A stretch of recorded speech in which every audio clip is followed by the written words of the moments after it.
Hello साथियों। महेश वशिष्ठ किस्मत sign वाले साथियों, आज आपको बताएंगे थायराइड।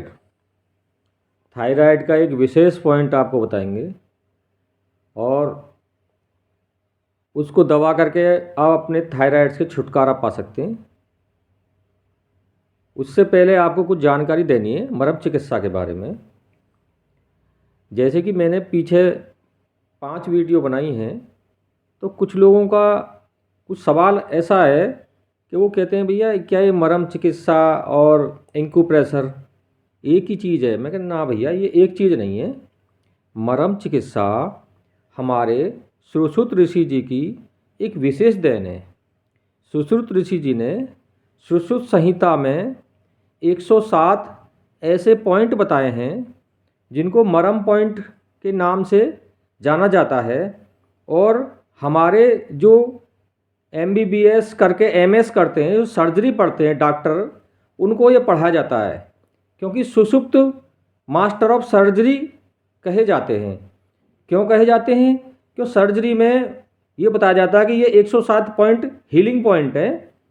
इन पे कोई दबाव नहीं पड़ना चाहिए, कोई कट नहीं लगना चाहिए, वरना आप अगर इन पॉइंट पे कोई दबाव पड़ जाएगा, कट लग जाएगा, तो पेशेंट ठीक नहीं हो सकता और उसकी डेथ भी हो सकती है। जो सुषुप्त ने 108 पॉइंट बताए हैं, 107 पॉइंट, वो 107 पॉइंट ही हीलिंग पॉइंट हैं। और वो हीलिंग पॉइंट में से भी करीब करीब 45 से 50 पॉइंट ऐसे हैं जो आम आदमी के लिए अलाउ हैं, बाकी के आम आदमी के लिए अलाउ नहीं है। और वो ऐसे हीलिंग पॉइंट हैं कि उस पॉइंट पे हम अपना प्रेशर देंगे तो किसी नुकीली चीज़ से नहीं देंगे, जैसे इंक्यूपंक्चर में देते हैं। इसको अपने हाथों की उंगलियों से ही देंगे प्रेशर, और प्रेशर भी उतना देंगे जितना ना तो बहुत कम हो ना ज़्यादा हो। अगर किसी दूसरे का मरम चिकित्सा करते हैं तो उसमें सावधानी रखनी है कि कम से कम 1 साल का बच्चा होना चाहिए, और ऊपर आयु कितनी भी हो। और उसमें भी प्रेशर का बहुत विशेष ध्यान रखना है कि प्रेशर बहुत ज़्यादा नहीं होना चाहिए। और इसमें एक सावधानी और है कि जो प्रेग्नेंट लेडी हैं उनका इंक्यूबेशन बड़े किसी विशेषज्ञ की देखरेख में सावधानी से करेंगे। और जो लेडीज़ों के मेंस्ट्रुअस होते हैं, महीना आता है, उसमें भी ये बड़ी सावधानी से और इसको ना करें, अवॉइड करें तो ज़्यादा बेटर है। इसके अलावा किसी को हाई टेम्परेचर हो रहा है, बुखार हो रहा है, क्योंकि ये हीलिंग पॉइंट हैं, ये एनर्जी को बढ़ाते हैं, तो बुखार में भी इसको नहीं करते हैं। और इसके अलावा खाना खाने के तुरंत बाद भी ये पॉइंट नहीं दबाना चाहिए। जितना हो सके खाने से पहले आप दबाएं।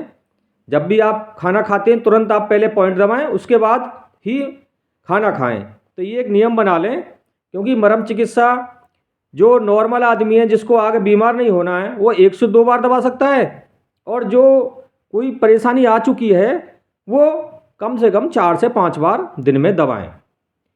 अब ये जो मरम चिकित्सा है, ये सुश्रुत ऋषि जी की विशेष देन है। इसमें कोई भी इन्फेक्शन को छोड़ करके जितनी भी व्याधि हैं, चाहे किसी भी तरह का दर्द है, कोलेस्ट्रॉल, BP, शुगर और थायराइड, कैसी भी परेशानी है, किसी भी तरह का दर्द है, कोई भी विकलांगता, अपंगता, कुछ भी है, ये उन एनर्जी पॉइंट को हीलिंग करके हम बहुत इजीली दूर कर सकते हैं। बस इसमें ये है कि जैसे चाबी लगती है, ऐसे ही उस पॉइंट पे हमारी उंगली सही जगह दबनी चाहिए, क्योंकि जब ताला जब खुलेगा, जब चाबी सही जगह लगेगी।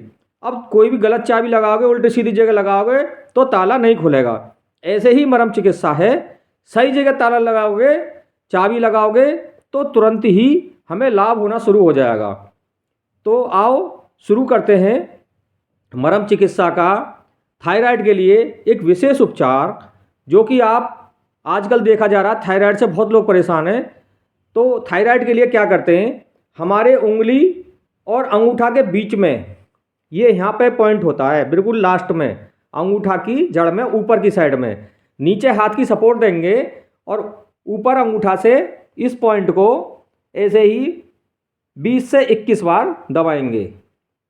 ये पॉइंट अंगूठा की जड़ में, ऐसे ही दूसरे हाथ में पहले उल्टे हाथ का फिर सीधे हाथ का, ये हमारा अंगूठा है, इसकी जड़ में यहाँ पे ये पॉइंट है ऊपर, और इसको हम नीचे सपोर्ट दे करके 20 से 21 बार दबाएंगे।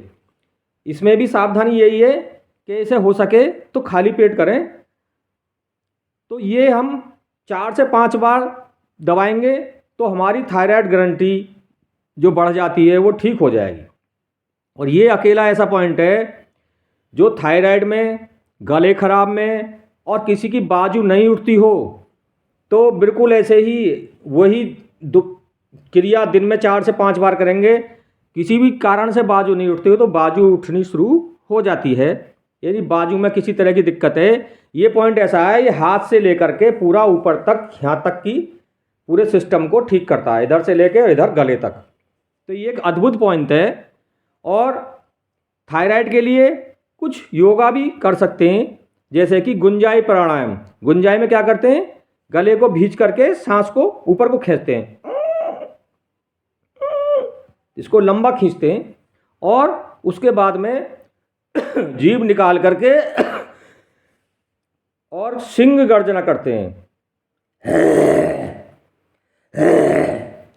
ये 5 से 7 बार क्रिया करके और गले के हल्की सी मसाज करेंगे और मसाज करने के बाद में लार को अंदर निकलेंगे।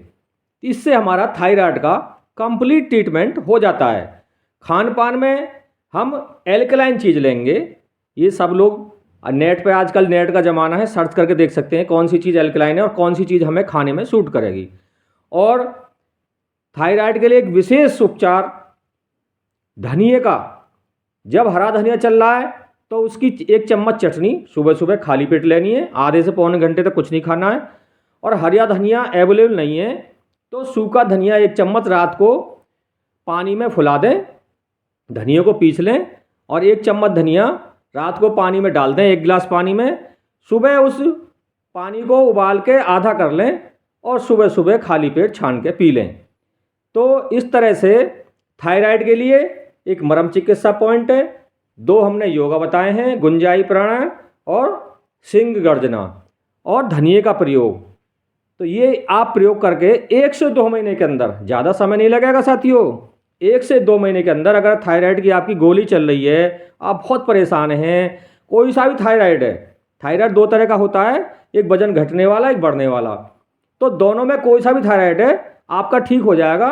वीडियो थोड़ी बड़ी हो गई है, उसके लिए क्षमा चाहता हूँ, क्योंकि पूरी जानकारी देनी जरूरी होती है, क्योंकि अनेकों लोग तरह तरह के सवाल करते हैं। ये विद्या बहुत अनमोल विद्या है, इसका लाभ उठाइए। बहुत बहुत धन्यवाद।